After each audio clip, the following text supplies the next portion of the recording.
In addition to the issues that arise as a result of the placement of the microphone relative to the speaker, you can also encounter challenges associated with the placement of a microphone relative to the sound source. In this case, the vocalist. If a singer holds the microphone further away, you'll need to use more gain to achieve the same signal level. And you already know that increasing the gain increases the chance of feedback. The closer the vocalist gets to the mic, on the other hand, the less gain will be required to achieve a given signal level. However, proximity to a directional microphone comes at a cost. Because of the proximity effect, you'll hear a buildup of low-frequency energy as the microphone is placed closer to the sound source, which could make for a muddy vocal sound. Ideally, the vocalist will be a moderate distance away from the mic and will sing loudly into the microphone, increasing the amount of vocal relative to surrounding noise and energy from nearby speakers. But if the vocalist sings quietly and they hold the microphone too far away, you'll likely encounter some problems. One of those potential problems is microphone feedback, as we've already discussed.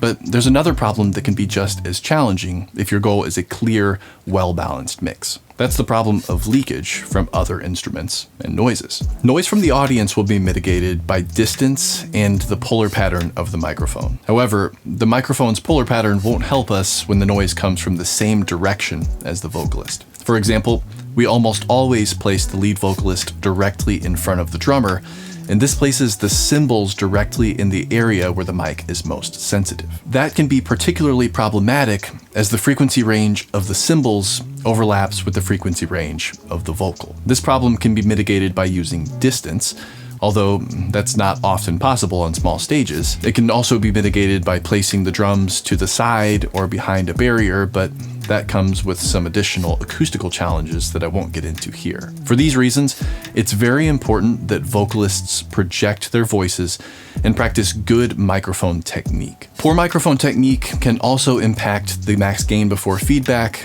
and the clarity of the vocal performance in other ways. The best example of this is when the vocalist cups the microphone in their hand. See, the directionality of a directional microphone relies on the technology that surrounds the microphone capsule. There are ports and labyrinths in the microphone's design that allow it to create phase cancellations at various frequencies by providing various pathways to the microphone capsule depending on the direction the sound is traveling. And if you block these alternate pathways by cupping the microphone, you'll reduce, if not eliminate, the effectiveness of the cardioid or supercardioid polar pattern, making feedback much more likely and negatively impacting the tone of the signal. The best fix for this problem would be not to cup the microphone, but there's only so much you can do if an artist cups the microphone during a performance. Fortunately, some microphone designs are less susceptible to the negative effects of cupping the mic than others. Thanks to the open design of microphones such as the Heil RC37 and PR37,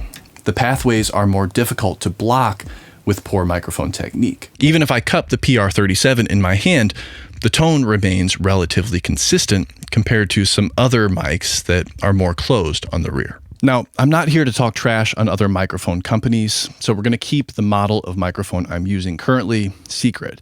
But listen to how the tone changes when I cup this very common stage handheld microphone. You can hear that cupping the mic dramatically alters the tone of the sound, and it will also dramatically alter the ability for the microphone to reject feedback. Compare that to the sound of the Heil PR37, and you can immediately hear the difference.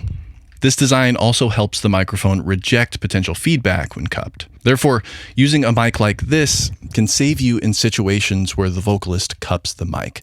Not to mention the fact that leakage from other instruments is often more pleasing with this type of microphone design compared to the leakage that you'll experience when using a more closed design microphone. Of course, microphone technique is a factor in studio recording as well. However, you can often use compression and clip gain to resolve these imbalances without worrying too much about leakage and without worrying at all about feedback. In live sound, these techniques can exacerbate the problem or cause new issues to arise.